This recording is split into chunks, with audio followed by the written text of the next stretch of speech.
Be ready. 10 seconds to go.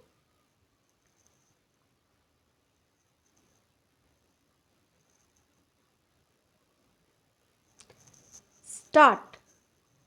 Mr. President, when I received your invitation to inaugurate the 39th annual session of the Federation of Indian Chambers of Commerce and Industry, I was somewhat hesitating in accepting it. I was aware that since independence, each annual session of the Federation has been inaugurated by the Prime Minister.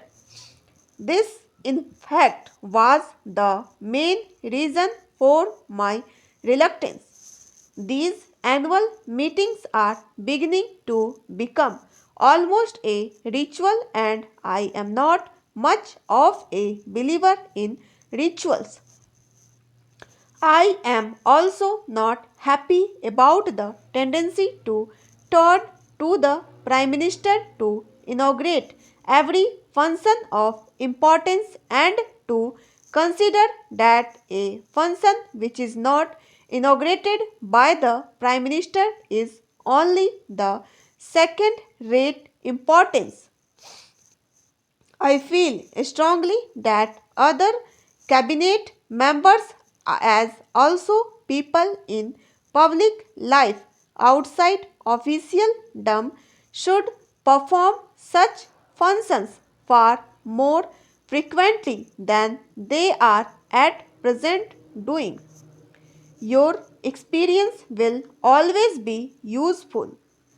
Within the ranks of industry, the younger group feels that it is not fully playing its part. I have often spoken of my intention to keep in touch with the younger generation. I am calling together some younger industrialists, technicians, and managers from both the private and public sector to discuss concerted and specific problems within the broad framework of our basic objectives. It will be a sharing of thought and perhaps evolving a new ideas. Dynamic changes are needed now in attitudes and functions. In your address, Mr. President, you have pointed out that India is still a depressingly poor country and expressed concern that we have not succeeded well enough in our effort to fight poverty and develop our economy. Poverty is indeed the central problem facing us, and it is the way in which we set out to tackle it that we as a nation will be judged. It is a long and arduous battle that we have to wage. It calls for clarity of purpose, for determination, for unity.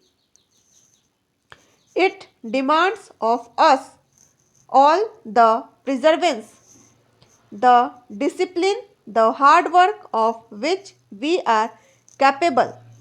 Slowly and steadily, we shall be building a new and progressive nation in which even the poorest in our country will be able to enjoy a minimum level of living. There will be fuller employment, more widespread facilities of education and health, greater opportunities for youth, and less inequalities of income and wealth.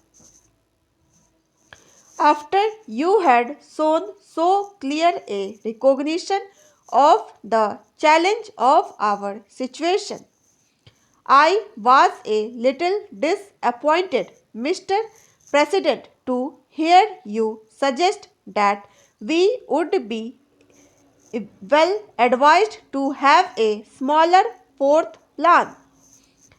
After a detailed analysis of all the relevant considerations and a recognition of the limits of the possibilities open to us, one may come to any conclusion about the size of the plan. But to suggest and propagate that a smaller plan is desirable for its own sake and that it may even help in our fight against poverty is not convincing. This is no question in my mind that we have to mobilize our resources to the limit of our capacity. Use these human and material resources in a coordinated and efficient manner.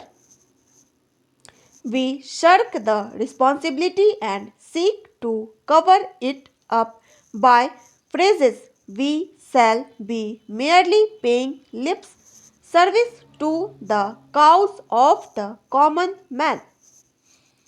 It is not with caution and circumspection that we can win the war against poverty, but by our capacity to take risks and accept burdens and responsibility.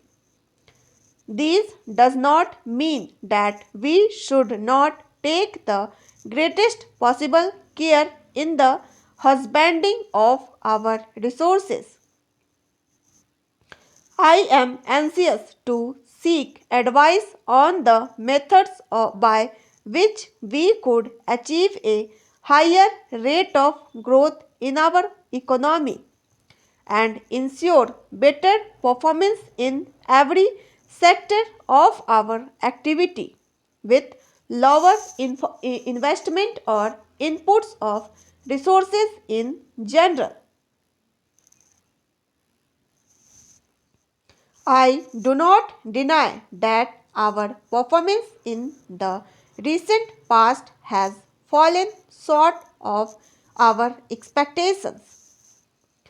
We could have done better in many directions.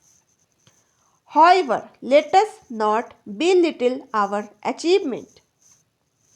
There is much in our record of the last three plans of which we can legitimately be proud.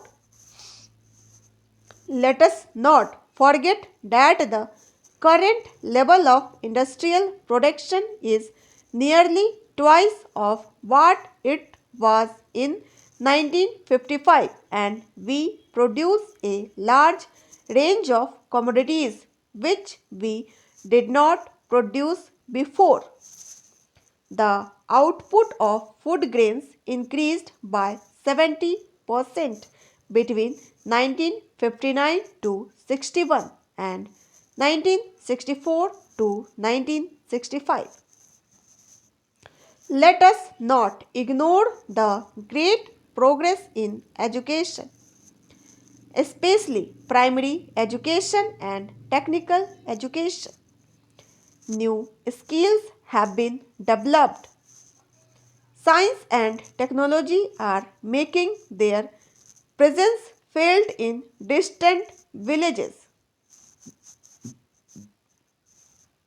Much of the frustration which exists in the Indian economy today and which you have voiced flow from the fact that the performance of the third plan has fallen short of our hopes.